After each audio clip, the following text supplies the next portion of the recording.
ലോകത്തെ വൻ ശക്തി രാജ്യങ്ങളായിട്ടുള്ള ഇന്ത്യയുടെയും ചൈനയുടെയും റഷ്യയുടെയും തന്ത്രപ്രധാനമായിട്ടുള്ള വ്യാപാര ബന്ധങ്ങൾക്ക് വലിയൊരു തിരിച്ചടി ഏൽപ്പിച്ചുകൊണ്ട് മിഡിൽ ഈസ്റ്റിൽ നിന്നുള്ള യുദ്ധവാർത്തകൾ ആഗോളതലത്തിൽ വലിയ ആശങ്ക സൃഷ്ടിക്കുകയാണ്.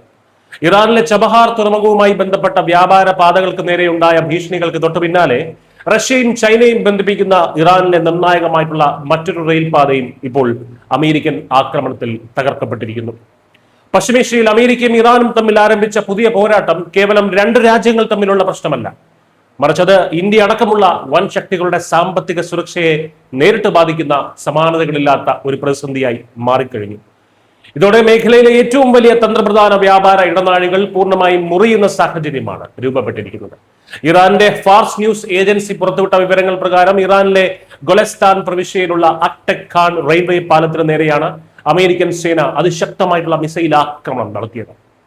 ചൈന, കസാഖ്സ്ഥാൻ, തുർക്കമെനിസ്ഥാൻ എന്നിവ വഴി ഇറാനിലേക്ക് എത്തുന്ന ഈ റെയിൽപാത ചൈനയ്ക്കും റഷ്യയ്ക്കും കടമാർഗമുള്ള ഏറ്റവും പ്രധാനപ്പെട്ട വ്യാപാര റൂട്ടാണ്.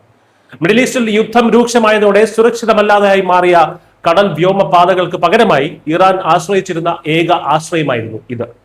ആക്രമണത്തിൽ പാലത്തിന് കനത്ത നാശനഷ്ടം സംഭവിച്ചതായി ഇറാന്റെ Islamic revolutionary guard corps സ്ഥിരീകരിച്ചിട്ടുമുണ്ട്.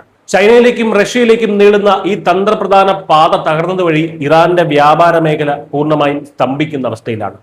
Hormuz കടലിടുക്കിൽ വെച്ച് അന്താരാഷ്ട്ര കപ്പലുകൾക്ക് നേരെ ഇറാൻ നടത്തിയ ഡ്രോൺ മിസൈൽ ആക്രമണങ്ങൾക്ക് പകരമായിട്ടാണ് അമേരിക്ക ഇപ്പോൾ കടുത്ത തിരിച്ചടി ആരംഭിച്ചിരിക്കുന്നത്. ഇരു രാജ്യങ്ങളും തമ്മിൽ നിലവിലുണ്ടായിരുന്ന 60 ദിവസത്തെ താൽക്കാലിക വെടിനിർത്തൽ കരാർ ഇറാൻ ലംഘിച്ചതായിട്ട് അമേരിക്കൻ പ്രസിഡന്റ് ഡൊണാൾഡ് ട്രംപ് പ്രഖ്യാപിച്ചതിന് തൊട്ടു പിന്നാലെയായിരുന്നു ഈ വ്യോമാക്രമണം.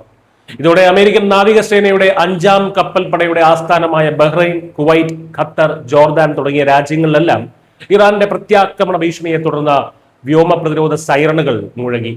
ഇറാന്റെ ഏക ആണവ നിലയത്തിന് സമീപം പോലും സ്ഫോടനങ്ങൾ നടന്നതായിട്ടാണ് റിപ്പോർട്ടുകൾ വ്യക്തമാക്കുന്നത്. ഈ ആഗോള യുദ്ധ പ്രതിസന്ധി ഇന്ത്യയെ സംബന്ധിച്ച് ഏറ്റവും വലിയ ആശങ്കയാണ് ഉണ്ടാക്കുന്നത്. ഇറാനിലെ ചബഹാർ തുറമുഖം വികസിപ്പിക്കാനും അതുവഴി റഷ്യയിലേക്കും മധ്യേഷ്യയിലേക്കും പുതിയൊരു അന്താരാഷ്ട്ര വ്യാപാര ഇടനാഴി നിർമ്മിക്കാനും ഇന്ത്യ വലിയ തോതിൽ നിക്ഷേപം നടത്തിയിട്ടുണ്ട്. ഇറാനെ കേന്ദ്രീകരിച്ച് ഇന്ത്യ വിഭാവനം ചെയ്ത ഈ സ്വപ്ന പദ്ധതികൾക്കെല്ലാം അമേരിക്കയുടെ പുതിയ സൈനിക നീക്കങ്ങൾ വലിയൊരു വെല്ലുവിളിയാണ് ഉയർത്തുന്നത്. ഇറാനിലെ റെയിൽവേ ശൃംഖലകളും ഗതാഗത സംവിധാനങ്ങളും യുദ്ധത്തിൽ തകരുന്നത് ചബഹാർ തുറമുഖത്തിന്റെ പ്രവർത്തനത്തെയും അതുവഴി ഇന്ത്യയുടെ ഭാവി വ്യാപാര ലക്ഷ്യങ്ങളെയും ദോഷകരമായി ബാധിക്കും. ലോകത്തെ പ്രധാനപ്പെട്ട എനർജി റൂട്ടുകളിൽ ഒന്നായിട്ടുള്ള ഹോർമൂസ് കടലിടുക്കിലൂടെയുള്ള ഇന്ധന നീക്കം തടസ്സപ്പെടുന്നത് ഇന്ത്യ അടക്കമുള്ള രാജ്യങ്ങളിൽ വലിയ സാമ്പത്തിക പ്രതിസന്ധികളും വിലക്കയറ്റത്തിനും ഒക്കെ കാരണമായേക്കാം. അമേരിക്കയും ഇറാനും തമ്മിലുള്ള ഈ നേരിട്ടുള്ള ഏറ്റുമുട്ടൽ വരും ദിവസങ്ങളിൽ കൂടുതൽ വഷളായാൽ അത് ഏഷ്യൻ ഭൂഖണ്ഡത്തിലെ ഒട്ടുമിക്ക രാജ്യങ്ങളുടെയും സാമ്പത്തിക ഭൂപടത്തെയും കണക്ടിവിറ്റിയെയും സ്ഥിരമായി മാറ്റിമറിക്കുമെന്ന കാര്യത്തിൽ തർക്കമില്ല. News desk.